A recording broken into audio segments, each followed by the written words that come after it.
Powitajmy prezydenta Rzeczypospolitej Polskiej, pana Andrzeja Dudę.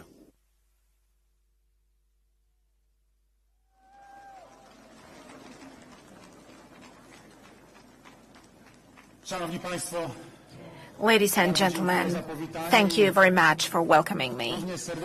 And I would like to welcome you very warmly. I am delighted that we can meet under these exceptional circumstances in this special place. These circumstances are exceptional because they are connected with a visit to our country, to Poland. The President of the United States of America, Mr. Joe Biden, who has arrived here directly from Kyiv, plunged in the darkness of Russian aggression. And Kyiv, just like the rest of Ukraine, is heroically defended today by the Ukrainians, the defenders of their homeland. We are meeting at a special place in Warsaw, the capital of Poland, at the foot of the royal castle, which symbolizes the excellence of the Polish-Lithuanian Commonwealth, the symbol of excellence of Poland in the 17th and 18th centuries. The royal castle in which the Polish Sejm deliberated, a castle in which the Constitution of the 3rd of May was passed in 1791, the first constitution in Europe and the second in the world after the American one. That was a constitution which had a landmark contribution into the development of the free world, our civilization today. The symbol of the Republic of Poland, which was demolished and destroyed during that Second World War, it was burning in front of the eyes of the whole world. Then it lay in ruins under the German occupation. The Warsaw insurgents were dying while fighting with the Ukrainian occupiers, and that after the Second World War. When we found ourselves in the Soviet sphere of influence, it was being rebuilt by the effort of the entire nation for tens of years, so that it could be reconstructed again and become a symbol of the rebirth of Poland. I'm mentioning this because today patrzymy na płonącą we are Ukrainę. looking at the burning Ukraine. Patrzymy na płonące We are miasta. looking at burning cities. Słyszymy straszliwe wieści o rosyjskim terrorze. About Russian terror. Widzimy We zabitych are ludzi, seeing killed zamordowanych.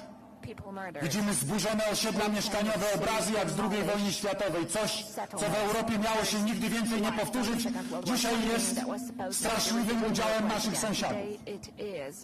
Dlatego, że Rosja na powrót chce stać się imperium, realizować swoje ambicje niewolenia innych narodów. Nie ma na to naszej zgody, nie ma zgody wolnego świata. Prezydent Stanów Zjednoczonych, lider wolnego świata, Joe Biden, dokonał spektakularnego gestu. Wczoraj rano stanął w Kijowie, wbrew wszelkim oczekiwaniom, na ukraińskiej ziemi, tam gdzie toczy się wojna. Pokazał, że wolny świat i jego lider nie boi się niczego. Pokazał, że Ukraina nie jest sama, że ma wsparcie najpotężniejszego państwa świata i najpotężniejszej armii świata, że ma wsparcie Sojuszu Północnoatlantyckiego i że to jest wsparcie poważne, które nie zgaśnie. To wielki znak. Jesteśmy wszyscy wspólnie cały czas przy Ukrainie. Od samego początku. 23 lutego, na dzień przed rosyjską agresją na Ukrainę, rok temu, Byłem w Kijowie razem z prezydentem sąsiedniej Litwy, Gitanasem Naussedą. Rozmawialiśmy z prezydentem Wołodymyrem Zelenskym. Wołodymyr powiedział nam, będziemy się bronić. Putin myśli, że się poddamy od razu, że opanuje Ukrainę, że będzie okupował nasze państwo, że zagarnie naszą ziemię. Będziemy walczyli aż do śmierci, do upadłego. Nie poddamy się. Dosłownie za kilka godzin na Ukrainę spadły rosyjskie rakiety. Zaczęła się rosyjska pełnoskalowa inwazja. Wszyscy myśleli, że Ukraina padnie w 3 dni, w 72 godziny. Ukraina nie upadła do dzisiaj. Dzięki bohaterstwu obrońców Ukrainy, dzięki bohaterstwu rosyjskich żołnierzy, ale także dzięki wsparciu. Wsparciu, jakie daje Ukrainie wolny świat. Po to, by imperialne ambicje niewolenia innych narodów zostały ukarane i by nigdy więcej już się nie odrodziły. I dlatego wszyscy dzisiaj mówimy, Ukraina musi zwyciężyć. Dlatego wspieramy Ukrainę.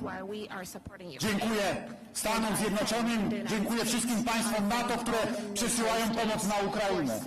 Nie tylko tą humanitarną, także tą militarną. To niezwykle ważne. Ale dziękuję także Stanom Zjednoczonym i naszym sojusznikom za to, że umacniają nasze bezpieczeństwo. Wschodniej flanki NATO. Po to, by nikomu nawet do głowy nie przyszło zaatakować naszą ziemię.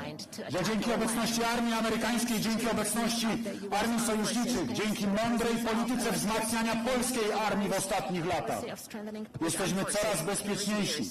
Jesteśmy coraz pewniejsi swojego bezpieczeństwa. I powodujemy, że potencjalni napastnicy są coraz mniej pewni swego. Wierzę w to, że ta brutalna pewność rosyjska zostanie na Ukrainie ukarana i zmiażdżona. Że Rosja ze wstydem będzie musiała ukraińską ziemię opuścić, tą, którą okupuje.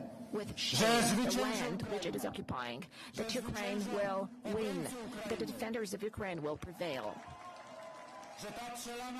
that this spilled blood, that this horrible sacrifice, which is being paid by the Ukrainian nation, will bear fruits of a grand victory. We, the Poles, have got an experience of providing assistance one to the other. Saint John Paul II, Karol Wojtyła, the Pope, spoke of solidarity. One and the other is solidarity. That is solidarity, never one against the other. It is our huge achievement, that solidarity, the 10 million strong movement which broke the communism with the support of the Pope and the United States of the free world, thanks to which we broke down the Iron Curtain. Precisely this reflex of interhuman solidarity is leading my compatriots today to help their neighbors to Ukraine. Once again, thank you for that. Thank you for opening your homes, and thank you for offering bread to those in need. Thank you that they're here among us today, and many of them feel here at home. That's what they are saying. They are grateful to us for the fact that we welcomed them, although millions of them have come. 2 million are still living here with us, although nobody had expected that.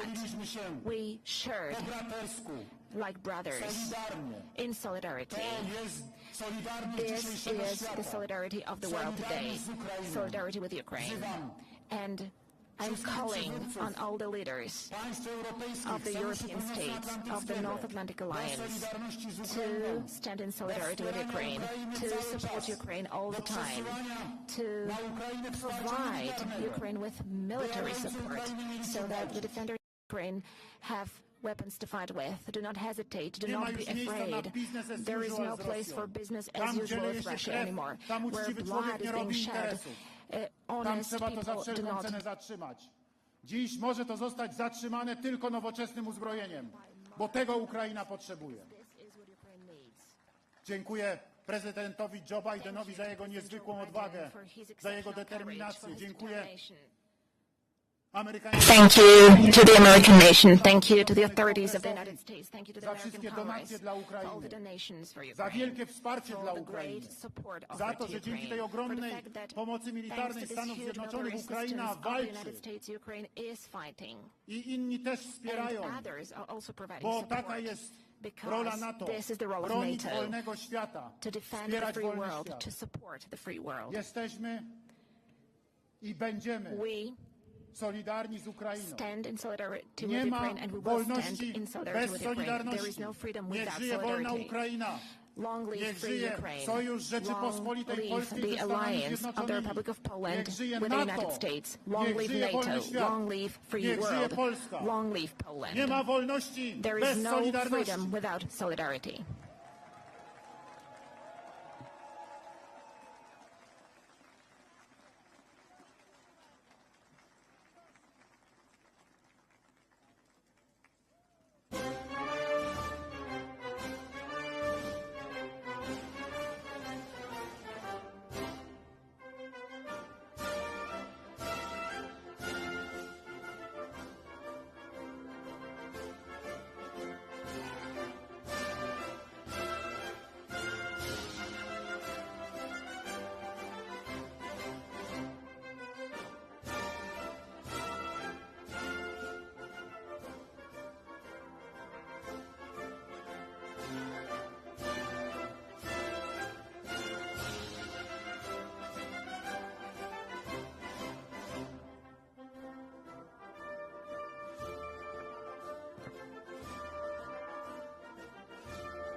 Szanowni Państwo, powitajmy 46.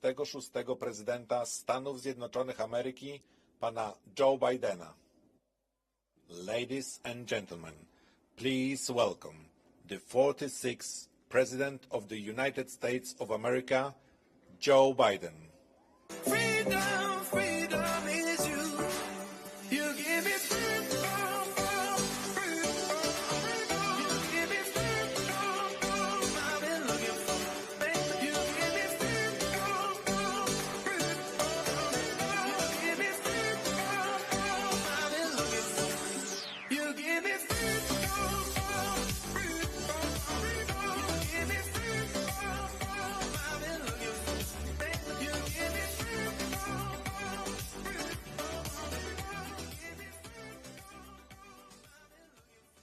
Hello, Poland.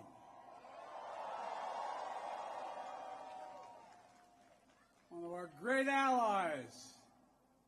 President Duda, Prime Minister, Mr. Mayor, to all the former ministers and presidents, as well as mayors and Polish political leaders from all across the country, thank you for welcoming back to Poland.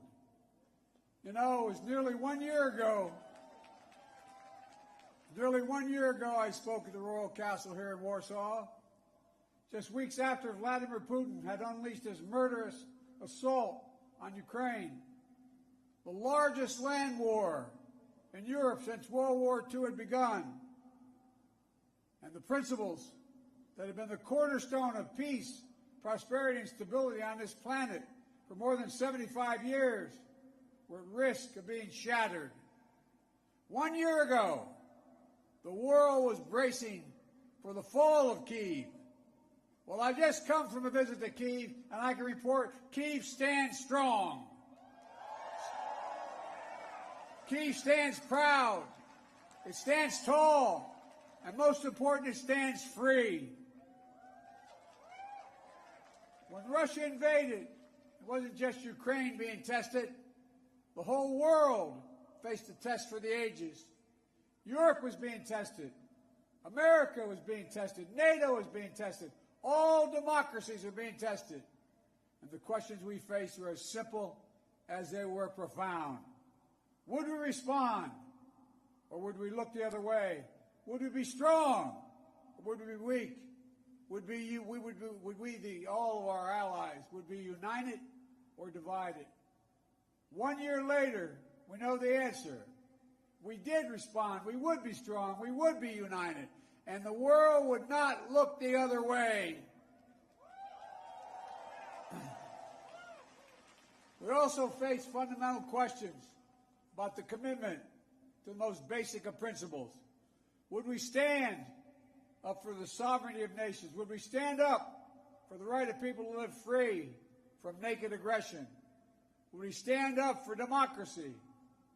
1 year later, we know the answers. Yes, we would stand up for sovereignty, and we did. Yes, we would stand up for the right of people to live free from aggression, and we did. And we would stand up for democracy, and we did. And yesterday, I had the honor to stand with President Zelenskyy in Kyiv to declare that we will keep standing up for these same things, no matter what.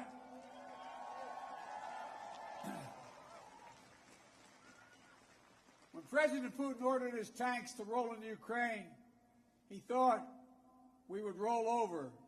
He was wrong. The Ukrainian people are too brave.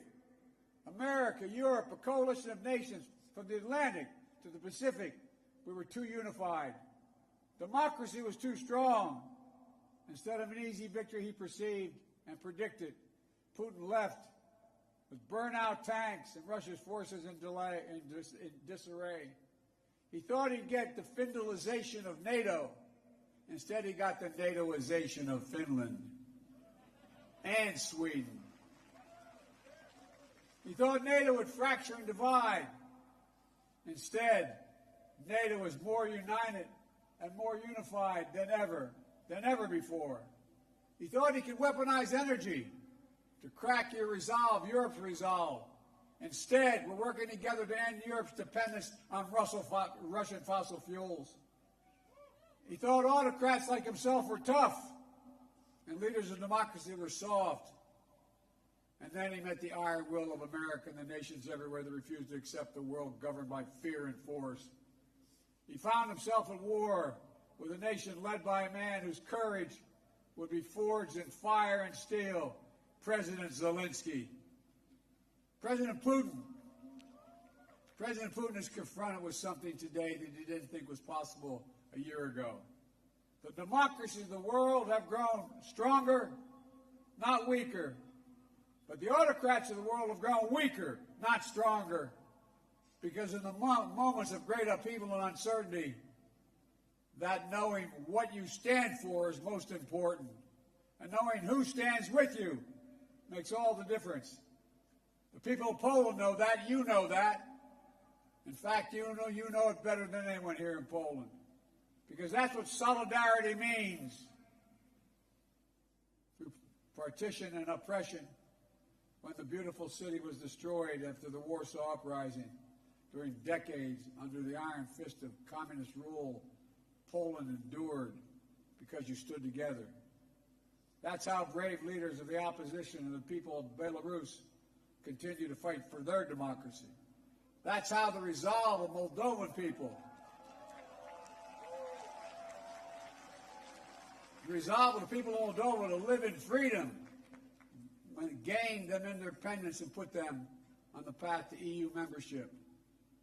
President Sandu is here today. I'm not sure she is, but I'm proud to stand with you and the freedom-loving people of Moldova. Give her a round of applause. 1 year into this war, Putin no longer doubts the strength of our coalition, but he still doubts our conviction. He doubts our staying power. He doubts our continued support for Ukraine. He doubts whether NATO can remain unified. But there should be no doubt. Our support for Ukraine will not waver. NATO will not be divided, and we will not tire.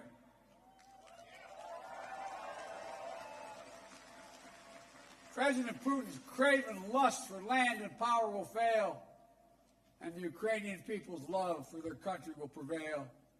Democracies of the world will stand guard over freedom today, tomorrow, and forever.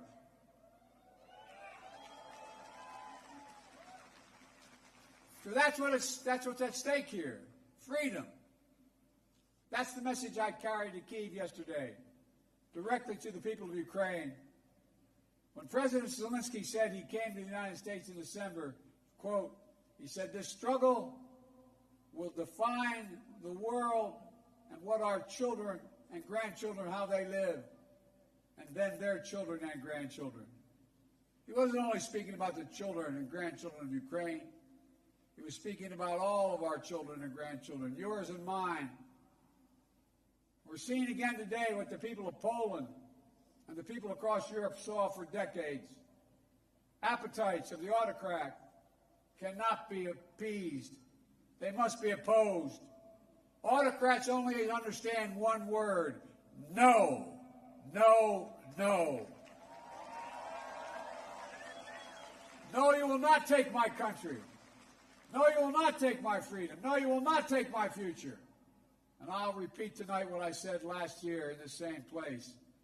A dictator bent on rebuilding an empire will never be able to ease the people's love of liberty. Brutality will never grind down the will of the free. And Ukraine will never be a victory for Russia. Never.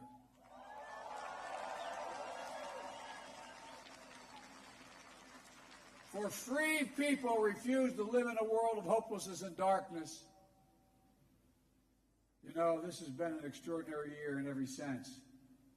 Extraordinary brutality from Russian forces and mercenaries. They've committed depravities, crimes against humanity, without shame or compunction. They've targeted civilians with death and destruction, used rape as a weapon of war, stolen Ukrainian children in an attempt to steal Ukraine's future, bombed train stations, maternity hospitals, schools, and orphanages. No one can turn away their eyes from the atrocities Russia is committing against the Ukrainian people. It's abhorrent. It's abhorrent. But extraordinarily, as well, has been the response of the Ukrainian people and the world. 1 year after the bombs began to fall, Russian tanks rolled into Ukraine. Ukraine is still independent and free.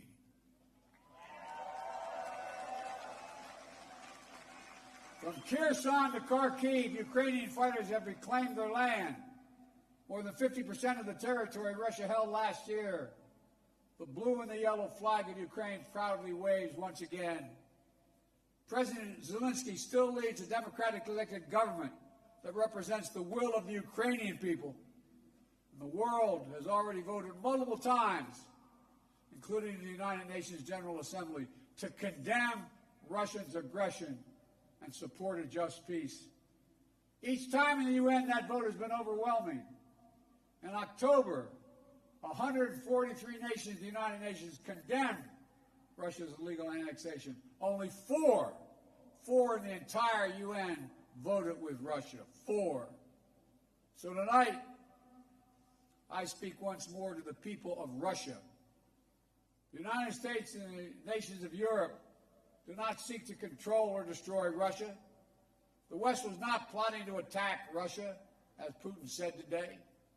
And millions of Russian citizens who only want to live in peace with their neighbors are not the enemy. This war was never a necessity.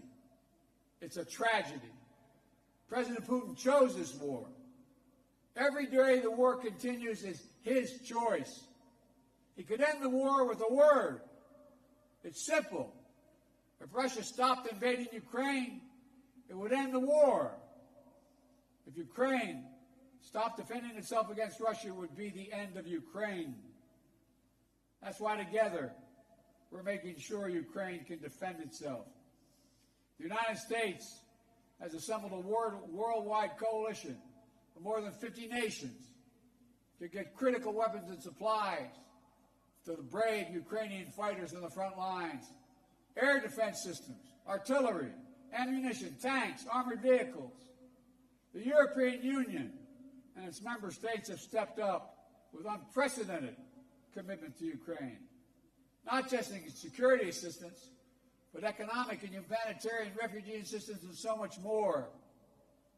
To all of you here tonight, take a moment, and I'm serious when I say this. Turn around and look at one another. Look at what you've done so far. Poland is hosting more than 1.5 million refugees from this war. God bless you. Poland's generosity, your willingness to open your hearts and your homes is extraordinary. But the American people are united in our resolve as well. All across my country, in big cities and small towns, Ukrainian flags fly from American homes. Over the past year, Democrats and Republicans in our United States Congress have come together to stand for freedom. That's who Americans are, and that's what Americans do. The world is also coming together to address the global fallout from President Putin's war. Putin tried to starve the world, blocking the ports in the Black Sea to stop Ukraine from exporting its grain, exacerbating the global food crisis that hit developing nations in Africa especially hard. Instead, the United States and the G7 and partners around the world answered the call with historic commitments to address the crisis and to bolster global food supplies. And this week, my wife, Jill Biden, is traveling to Africa to help bring attention to this critical issue. Our commitment is to the people of Ukraine and the future of Ukraine, a Ukraine that's free, sovereign, and democratic. That was the dream of those who declared Ukraine's independence more than 30 years ago, who led the Orange Revolution and the Revolution of Dignity, who braved ice and fire in the Maidan, and the heavily hungered who died there. and those who continue still to root out Kremlin's efforts to corrupt, coerce, and control. It's a dream for those Ukrainian patriots who fought for years against Russia's aggressions in the Donbass, and the heroes who've given everything, given their lives in the service of their beloved Ukraine. I was honored to visit their memorial in Kyiv yesterday to pay tribute to the sacrifice of those who lost their lives, standing alongside President Zelenskyy. The United States and our partners stand with Ukraine's teachers, its hospital staff, its emergency responders, the workers in cities across Ukraine are fighting to keep the power on in the face of Russia's cruel bombardment. We stand with the millions of refugees of this war who found a welcome in Europe and the United States, particularly here in Poland. Ordinary people all across Europe did whatever they could to help and continue to do so. Polish businesses, civil society, cultural leaders, including the First Lady of Poland, who is here tonight, have led with the heart and determination, showcasing all that's good about the human spirit. Madam First Lady, we love you.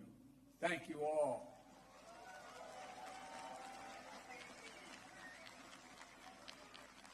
I'll never forget last year visiting with refugees from Ukraine who had just arrived in Warsaw, seeing their faces, exhausted and afraid, holding their children so close, worrying they might never see their fathers, their husbands, their brothers, their sisters again. In that darkest moment of their lives, you, the people of Poland, offered them safety and light.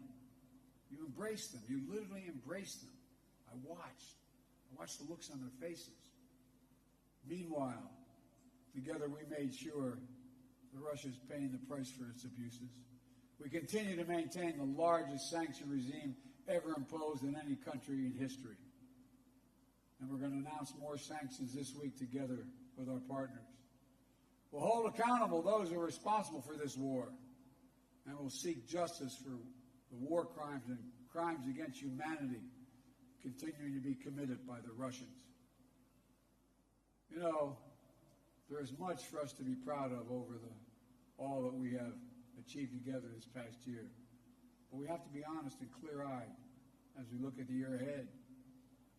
The defense of freedom is not the work of a day or of a year. It's always difficult. It's always important.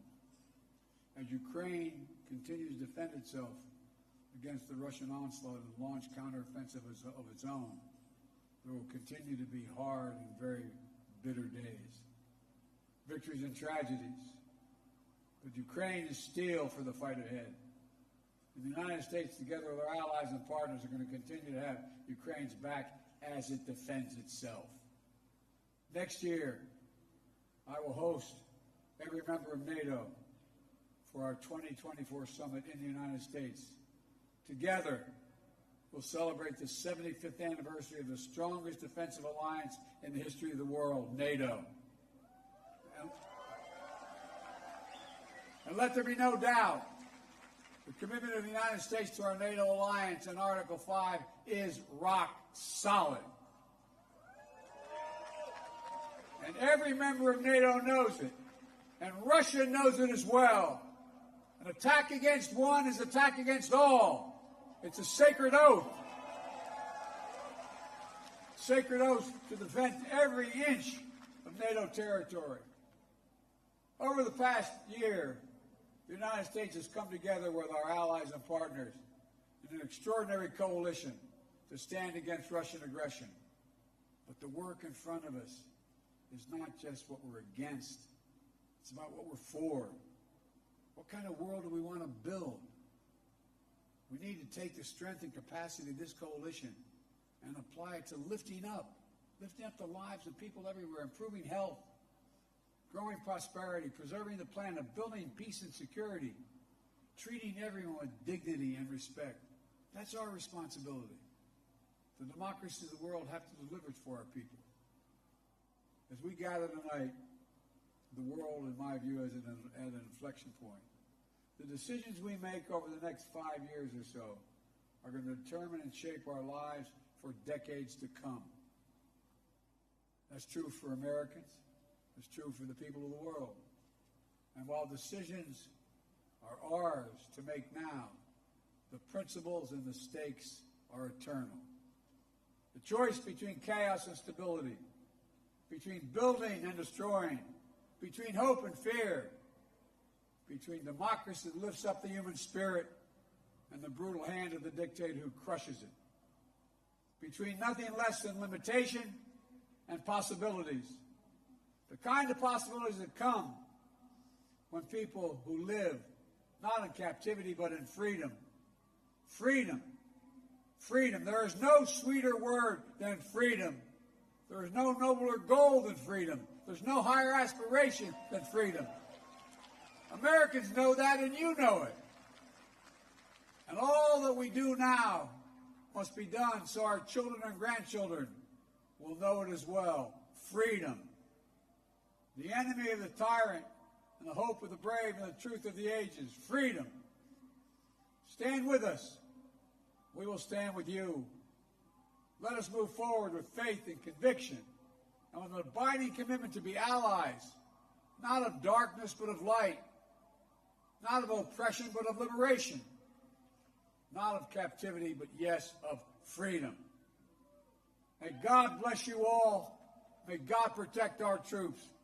And may God bless the heroes of Ukraine and all those who defend freedom around the world. Thank you, Poland. Thank you, thank you, thank you for what you're doing. God bless you all.